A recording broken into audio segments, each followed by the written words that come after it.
first item is the adoption of the agenda. Second. All in favor? Aye. All opposed?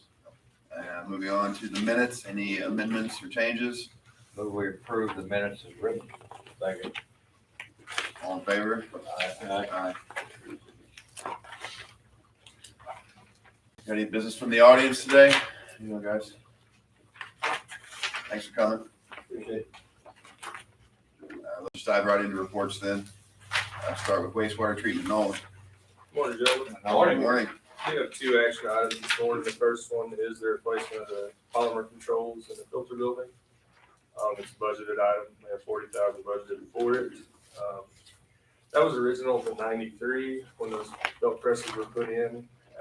Contacted the manufacturer and they didn't even have anybody still on staff that had seen that setup before. So I think our best option would be to have some companies come in and kind of look and see what they think the best option would be moving forward. So I would recommend a motion to approve requesting proposals for replacement of the polymer controls in the filter building.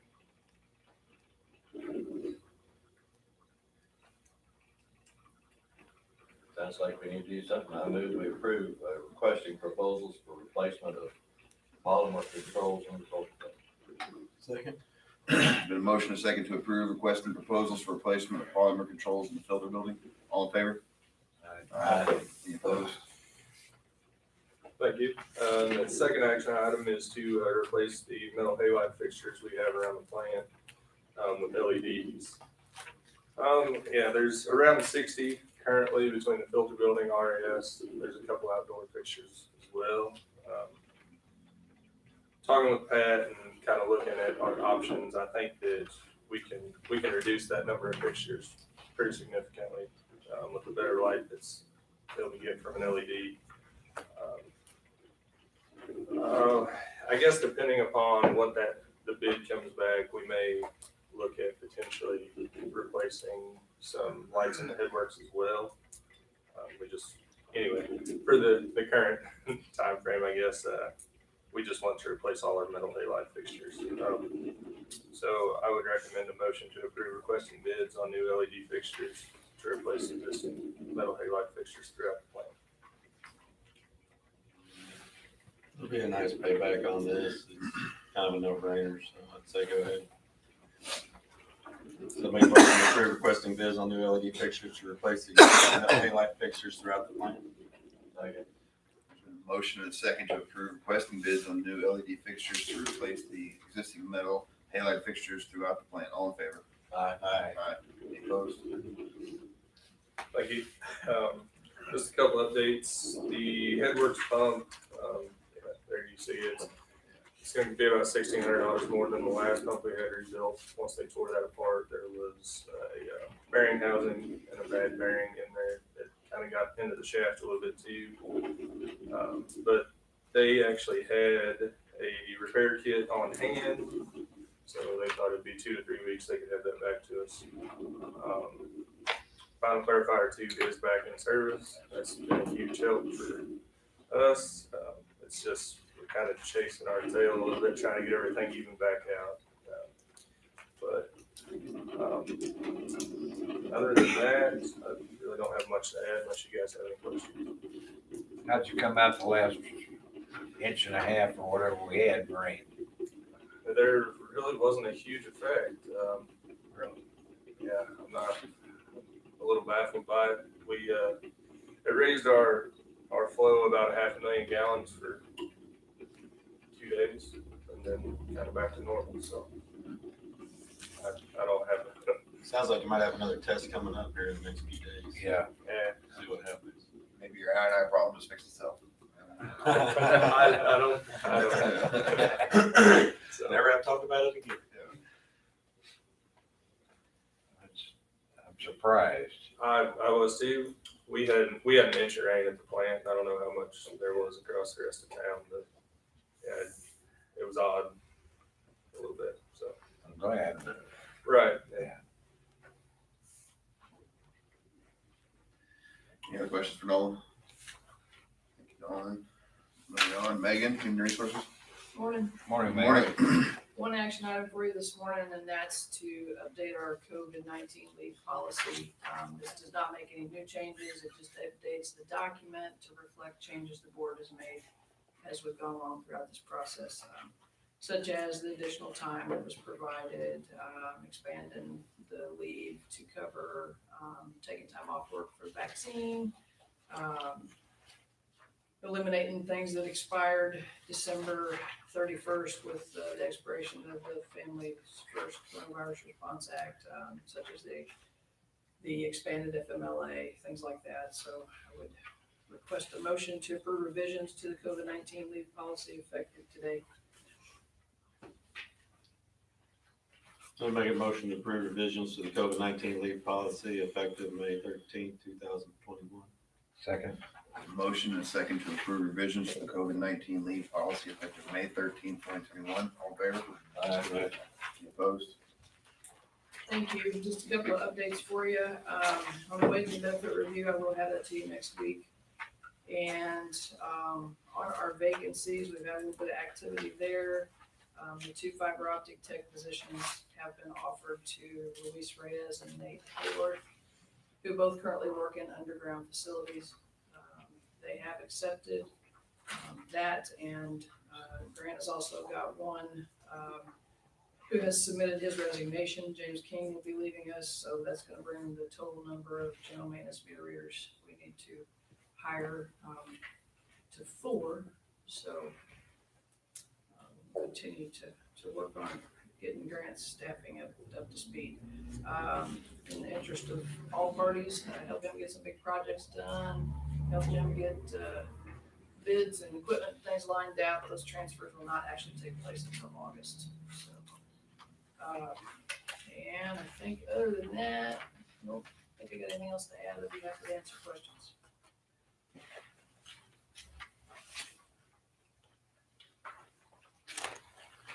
Any questions for Megan?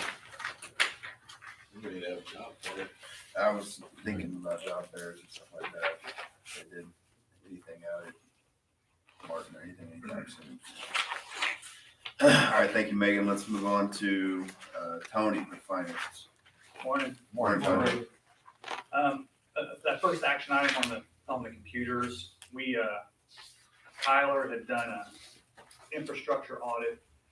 We had several computers that didn't pass or weren't up to date. So I had this in the budget kind of for that, really. So it's just to kind of update some computers to get us compatible with the software coming down the road. So.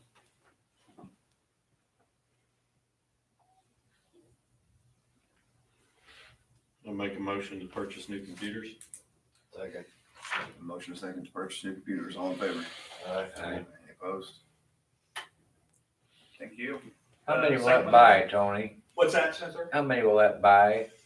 I think, We're looking at 10 initially, but that's only about 7,500. So the rest of them are kind of more or less just maintenance type stuff. right, yeah. I'm sure as we get further down, there might be additional computers we'll need and stuff like that. So I think that'd be plenty to get what we need.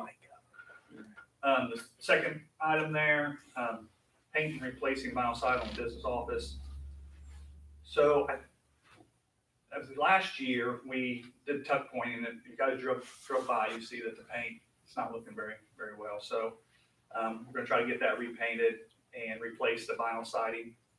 Through the drive-through on the west side of the building there, we had some garage doors.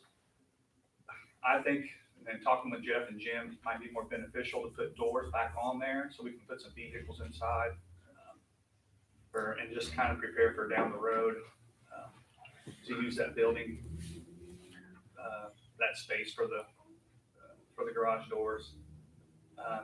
So we have budgeted $50,000 for that project.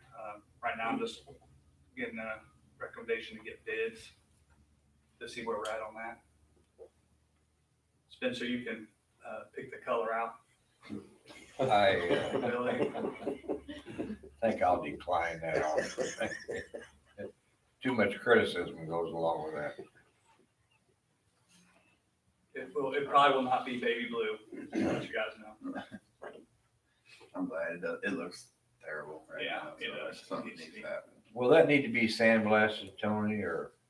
No, I don't think so. I think, but they did, pressure washed it last year before they Okay. tuck pointed, and that's why a lot of that paint came off, so.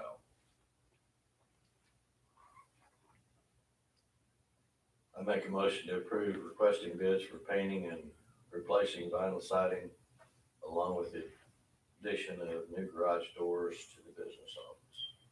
Second? Been a motion and a second to approve requesting bids for painting and replacing vinyl siding along with the addition of new garage doors to the business office. All in favor? Aye. Opposed?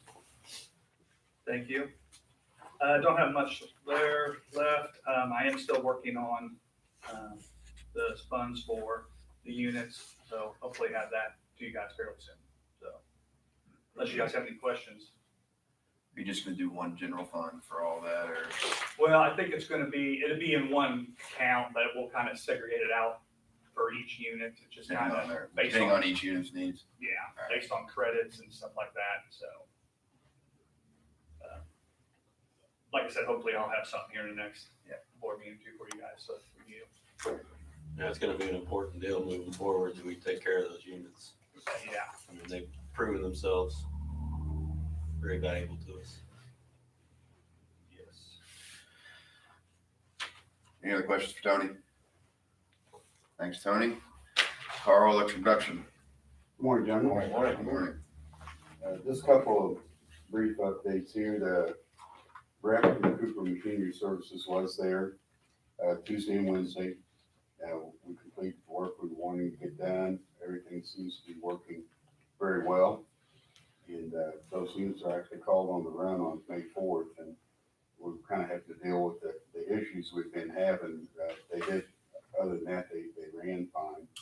But we've got those issues worked out, balancing on the cylinders and switching over gas and back and forth to diesel and that kind of thing. That all worked very well. Then the guys, we pulled some guys off of the project, Malton with the filter basin to do that work. And they are back up there again today working on that. So hopefully we're getting close to completion on that. But, other than that, MOPEP did request information on our other generating capacity. That won't put our diesels in their market for generation. They're just wondering after the polar vortex thing this spring or in the winter there that what we had available. So they were asking questions about that too. I'm glad to answer any questions if there are any. You have quite a bit more storage in your recycle building now, I assume. We do. We got the glass and still some things in there, but there's a lot of stuff we got out of there. All the cardboard bales are out. It was almost completely full of bales there, so so a lot better use. We still got about I think 15 bales of blue plastic that we haven't got rid of yet. We may end up having to take that to the transfer station. It's not a sought after commodity, unfortunately. We used to just kind of tag it on with some of our clear plastic when we sold it, but we don't have that anymore. So soon we get that cleaned out, and then that gives some space into the awning there at the apron where the public comes in.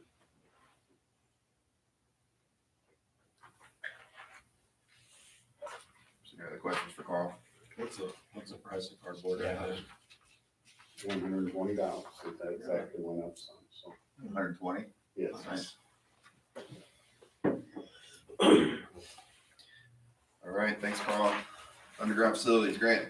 Morning, gentlemen. Morning. I don't have a lot to add. We have almost wrapped up the bid specs for Reservoir 3. I think we're looking around June 16th to have those bids open. They're all but finished, I believe. Just some safety stuff to add. Other than that, both big projects are going well.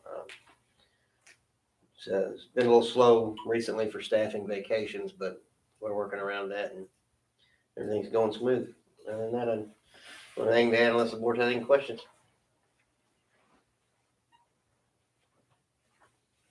line breaks, you attribute that to anything special or just?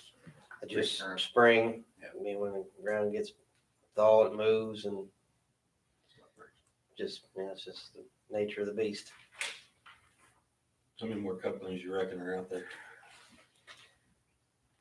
And it's hard to say. There's one every 21 feet. As many, in 18 years, I would have thought as many as I've worked, there wouldn't be any left. But I'll just tell them 4.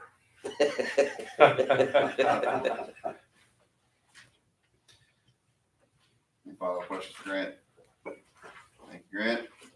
Electric distribution, Douglas. Morning. Morning. Just a couple updates. Poor boy tree trimming has started with trees. They're working with a skeleton crew, so we are making progress. The underground 65 highway to viaduct, that project is complete. We got that put in, it's done. The electrician's truck is supposed to be done this week. We're just waiting word that it's complete so we can go get it. And just kind of a little slow at Lakeview with all the underground facilities that we've got to locate and finding everything that we're not looking for. There's just a tremendous amount of things underground out there that we just keep running to and finding more obstacles in the way. So it's just taking a little longer than we anticipated, but we're plugging away at it. So, other than that, I don't have anything else to add. Unless you have any questions. Doug, the line over across the road from the dog park, I know we've been having some people out there. What were they doing? Just, where that line goes back toward the east, I There guess. might be some of the fiberglass. We were there. Were you last week. there? Yeah, that's where we used the plow. Okay. That's where you were doing Yeah, that. the north end of the Hub Center. Yeah, okay. Questions for Doug? Doug? AT&T broadband, Jim. Morning. Morning. So you've got a little right up there about the plow, the demo we had last week, or whenever it was. Did pull about half a mile, a bit more in less than 2 hours, including a couple stops. So that went pretty well. There's another brand that's going to be bringing another demo in here probably in the next couple of weeks. They didn't have one on hand. They've got one now that they're outfitting for us. So overall, it worked pretty well. Just kind of issues with how much it weighs and how we're going to pull it and that sort of thing. But as mentioned in there, we won't make any decisions until we get some bids back for the conduit and know exactly what we're going to be needing it for. Other things, we did pull fiber at the park yesterday for cameras. I think all the fiber's in the air. We've got several places to splice. And I have been kind of trying to keep up with Doug's guys there at the trailer park, just kind of keep up to speed with what they're doing so we can get in the same hole as they're going. So trying to get that done as they go along. That's about it. Unless you got questions. You said that demo plow was the medium size? Well, yeah, it's about 4 out of 5. 4 out of 5. Yeah, roughly. It was 75 horsepower. They've got 125 horsepower, and then some around 50 horsepower, and then some smaller ones that you walk along instead of ride along. So It was huge. Yeah. yeah, it was over 16,000 pounds. The other brand is about 1,000 pounds lighter according to the base model, but by the time you load it up, it's probably not gonna make a whole lot of difference. Yeah. Which it's right at the borderline of needing a bigger truck. And Grant's got one, but he uses it, so we don't want to be in a position where we'd have to steal it all the time. And so, yeah, if we end up with that size, we'll probably need a vehicle. Something, yeah. We'll talk to Brian and get a used semi relatively cheap. So that would help with some other issues also. Yeah. Did you guys go out and look at that thing? My house saw it sitting there. Yeah, pretty good machine. Yeah. You think about grabbing a large one and a smaller one, or what do you think you're leaning towards? It really depends on the contractor bids. If we're going to end up needing to do some of it ourselves to save money, we'll probably save some money and get a smaller one and then rent the big one. This one can go down the road. It's got an offset, so you drive down the side of the road and you get like 6 inches outside your wheelbase to plow. The bigger one, I think, can get farther. So you don't have to be straddle the ditch or whatever to get off the side of the road. So the disruption to the yard is probably gonna be about the same because the blade's gonna be the same no matter what size plow you've got. You got a 1-inch conduit you're putting in, so the blade's gonna be the same. So just a matter how much damage tracks would do to somebody's yard, which out in the country is probably not gonna matter as much as people in town would, although there's gonna be exceptions to that, I'm sure. So if contractor bids come in and we're happy with those, we'll probably just stick with this size. That way, 5 years down the road, all the contractors are out of here. Whatever's left in the county that needs to be done, we'll have a unit that can do that. But we're still evaluating.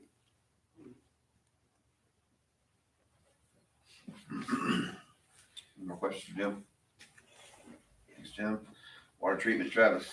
Morning. Morning. Just a few updates. Surface wash line replacement project is progressing. We do have 2 of the filters complete and they work very well. Which they're up there today, they welded the pipes up and everything. So soon we'll be installing another one. So, getting closer with that one. Did collect soil samples on a couple of fields last week. That's so we can get rid of some lime sludge. So, which that's the first time we've done that. Everything, it went fairly well. Took a few hours and everything. So, just waiting on the analysis to come back on that, and then we can go from there. Not much else to add unless you'll have any questions.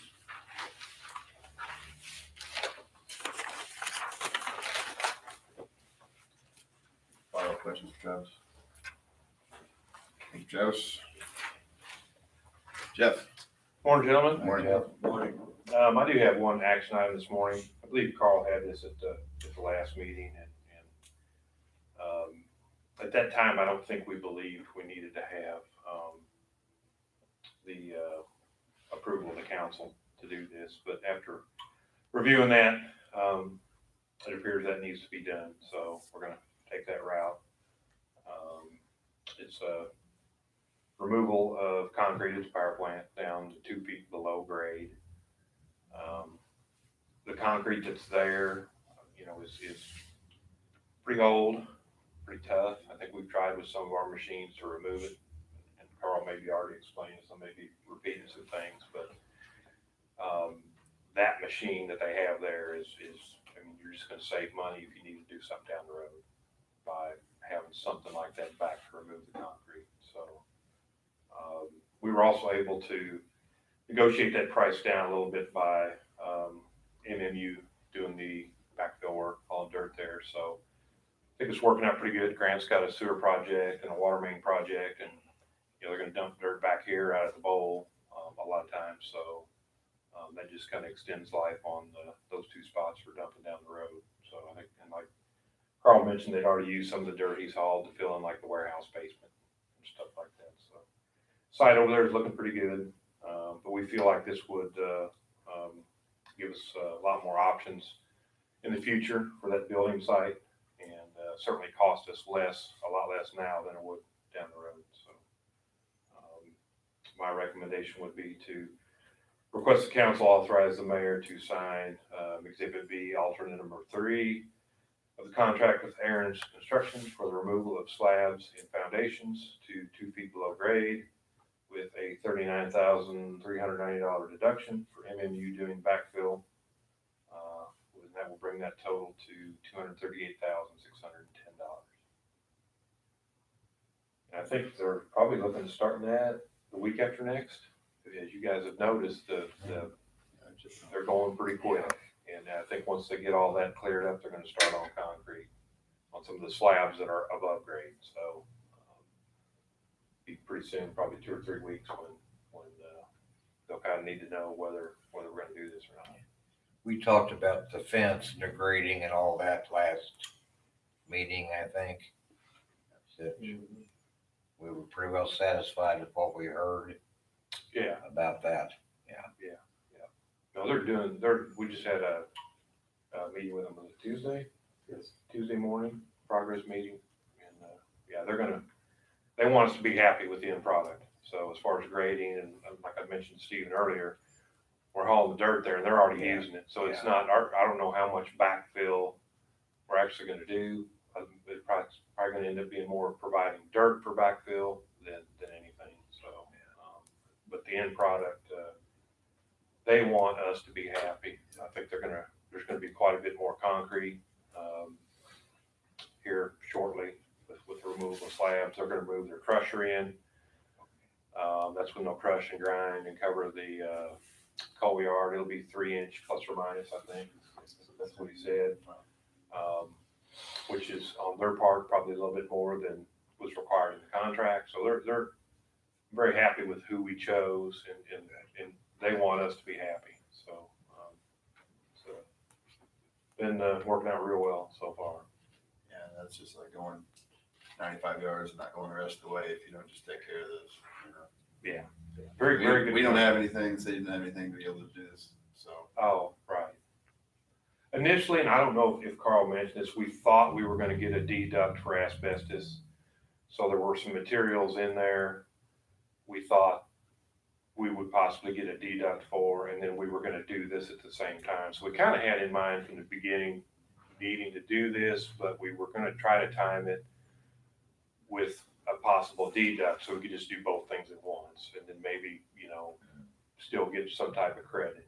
But it ended up being there was enough asbestos there. They still had to do all the air monitoring. They still had to enclose on. I mean, it didn't save them, so it didn't help us. But that's kind of why we didn't move forward with this initially, if that makes sense. So. Let's make a motion to request the city council to authorize the mayor to sign Exhibit B, alternate number 3 of the contract with Aaron's Construction for the removal of slabs and foundations to 2 feet below grade with a $39,390 deduction for MMU doing backfill for a total of $238,610. Second. Motion and second to request the city council to authorize the mayor to sign Exhibit B, alternate number 3 of the contract with Aaron's Construction for the removal of slabs and foundations 2 feet below grade with a $39,390 deduction for MMU doing backfill for a grand total of $238,610. All in favor? Aye. Any opposed?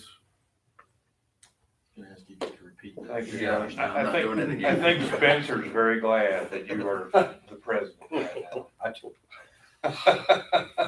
Wordy. Thank you, gentlemen. We appreciate it. Just kind of a few other items. We're getting closer to time of use rates. I think we've got a follow-up meeting with TOTH at the end of June. Kind of researching and looking at some public education. How do we get that to our customers? I've got the computer department working on some things for me as far as maybe some webpage info, pamphlets, different type of things we can push forward. It's going to take some time, to get there. It's a big change. Residential is going to be pretty simple, hopefully. It's going to be, you're going to have a peak rate and an off-peak rate. And I think we're, looking at, I think 12 cents maybe, or 13 cents on peak and about 6 cents off peak. So be a pretty big benefit there. When you move above that, there's still going to be a demand component to that. We are going to bill the way we get billed from the pool. That's kind of going to be, we accumulate costs a certain way. That's how we need to, collect for them. So we're going to go to a 6 coincident peak versus a single coincident peak, which is not going to make explaining demand much easier. So that's going to be something we work on as well. Looking at time of use rates, there are, I don't know in Missouri if anybody's made that move yet, particularly at the residential level. California has that. I think their on peak is 51 cents and their lowest off peak rates I saw was 26 cents. So I thought it would be much better than that, but yeah, it's I don't know how they afford to live out there, but it made me feel better about where our rates are at for certain. So we'll continue to work on that and kind of inform you guys, what we're looking at. It's we want to take our time, do our due diligence, make sure when we get this rolled out that we're doing it correctly and that we've got enough information that you know, people can understand it to the best of their knowledge. But continue moving forward there. Do have a meeting tomorrow with Burns and McDonald, again, to discuss I&I, collection system flow study, since they are also working on the North Street pump station project. They're going to kind of combine the two. We're going to have a kickoff meeting and kind of move forward there. One of the other things I think, you know, Noel and I discussed was timing for the construction at the wastewater treatment plant. You know, we've committed to do some things down there to reduce that price. So we kind of want to know, when do we go all in? When do we start removing things that we might be able to use if something else quits? So there's kind of a point of no return there. So depending on what they feel like their start date is or when they're going to need those things done, you know, we will probably start wrecking out electrical stuff, buildings, blowers, different types of things. So kind of learn as well when we can start moving forward with some of our commitments there. Also been looking into financing options for the treatment plant improvements. And Tony and I continue to discuss, you know, the rates needed to support those costs. Did talk to MPUA. They do have a financing program down there. It works for not just utility projects, but all municipal projects. So, you know, if the city had projects where they needed funding, it's a lease purchase type financing. So, you know, it's not bonds or those type of things. I think right now we're looking at interest rates 2.5%, 2.5% probably. He's going to get some information back for us that I can pass forward to you guys just to kind of know what options we have. I mean, we know we're going to have to borrow money. I mean, it's just, how do we don't want to do it? What's going to be the best options? Cost our customers the, you know, the least amount when we go through that. So starting to work on that. Rates, we're probably going to go ahead and need to get some. I mean, we know we're going to need a rate increase of some type. So to just start some cash inflow, because we're going to have, you know, we haven't had any charges on the phase 2 yet. That's $500,000 to that point. And that's something I may be able to find out as well. You know, Friday's meeting is when could we see some of these expenses coming through, the timing of that, so we can kind of be prepared for them. So have a lot of moving parts there, but try to get as much information as we can to you guys, you know, to help make those big decisions. Like I say, this is a really big project. And we're going to try to, you know, do the best we can to get it financed and move forward. Any feedback from Representative Gregory's office? I know you spent a lot of time getting the necessary paperwork. So initially, and I think Stephen was there when I met with him, and I'd send information on the wastewater treatment plant project. I did kind of reach out to him that he was still working on it. I also sent information on the North Street pump station project and the I&I project. Okay. So I don't know what funding's out there, but I certainly wanted to give him as many projects as we had going that may be able to qualify for funding. So I haven't, you know, reached back out to him. I know it's getting close to the end of the session and they're ambushed down there. I know grain belt again is an issue. Buell, our lobbyist at MPUA, did send some an email out to Denny Hoskins because there is a bill in the Senate, anti-grain belt bill. So we're requesting that he vote against that. That is in the best interest of us, you know, as far as rates, future rates, and it'll cut our transmission rates or transportation rates as well. So yeah, we've got some stuff hopefully out there. I know there's talk, there's a new infrastructure bill at the federal level. What that's going to mean, I don't know. We're trying to keep track of that as well. So if what we've got going with Curtis doesn't work out, maybe there's some other things that will. So just a lot to keep an eye on right now, as far as funding opportunities. A lot of uncertainty too. You know, if we could get some help with this from the federal level, that would be fantastic. Yeah. So we're keeping our eyes open there. We just need to move forward, like we're just gonna do it all ourselves. If Yeah. something comes through, then awesome. Yeah. It's, you know, Great. definitely take advantage of it. Yeah, that's kind of our approach at this But time. not really gonna count on it at this point in time. Can't. That's kind of all I've got, unless you guys have questions. Question, Jeff? Thank you, Jeff. Oh, one more thing, I almost forgot, it wasn't in the packet, so I had it set aside. Yeah, I just wanted to kind of share this with you guys, you know. I guess too often people focus on bad news or maybe things that cost us money. But I just wanted to share this bill with you. If you go to page 2 and look at the year-to-date through February, and this is our power bill for April. And so if you look at the all-in cost, and this is all influenced by the polar vortex in February. I mean, it had a huge impact on the utility industry, gas, electric. So if you look at the pool all-in cost for energy and capacity year-to-date through February, it's $121 or $120 a megawatt hour. Our budget, or what our typical rates run, is $67, $68 a megawatt hour. I think our forecast from this June moving forward is 61. Once we get rid of one of the contracts we have when we go to the new wholesale billing. Our all-in cost for energy and capacity would have been year-to-date through February $121 a megawatt hour. But with the generation we had, our total all-in cost dollars per megawatt hour year-to-date is $33.69.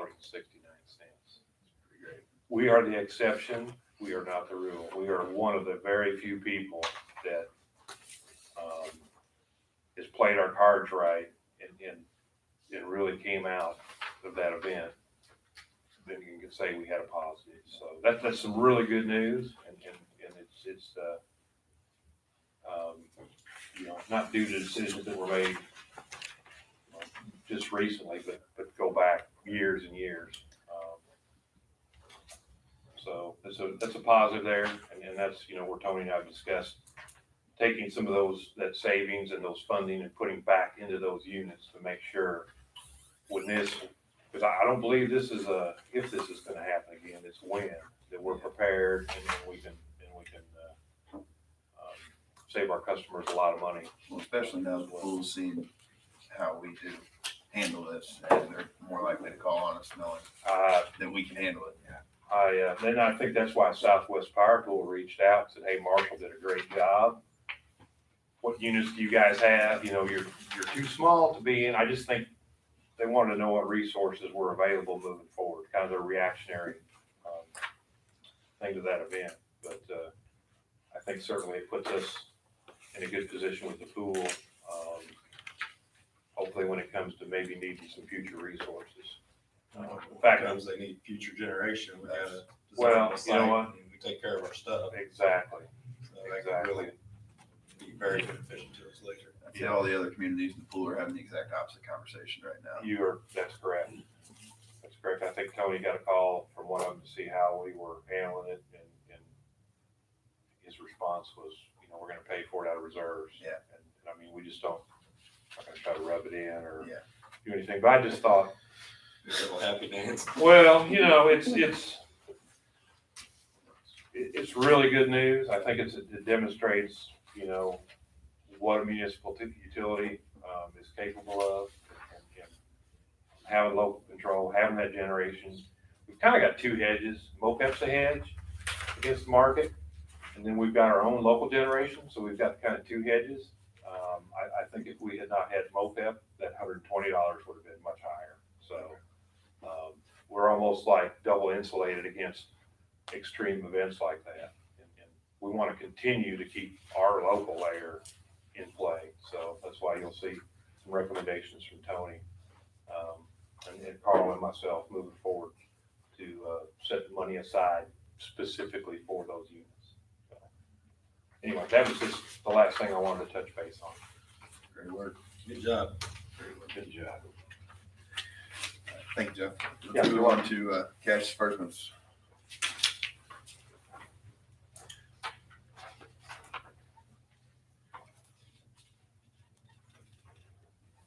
Big payment to Aaron's, that one, Yeah, Smaller than it's been. we're getting down to the, getting down, yeah, smaller, yeah.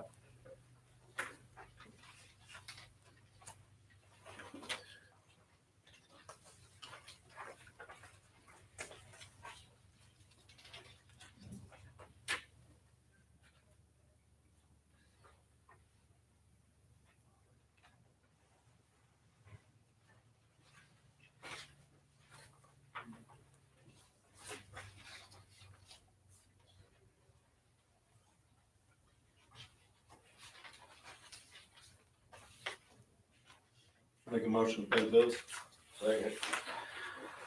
Got a motion and a second to approve cash disbursements. All in favor? Aye. Opposed? Do we have business for the good of the board? Next meeting will be Thursday, June 3rd. Hope to see you all there. Do we need to go into? Yeah, for, Real estate contract. or for contract? Need to adjourn to executive session for contract concerns. Get a voice vote on that? I move we recess to go into executive session for contract negotiations. Ken Bryant, aye. Steve Holwell, gotta have a second. Second. All in favor? Voice vote? Ken Bryant, yes.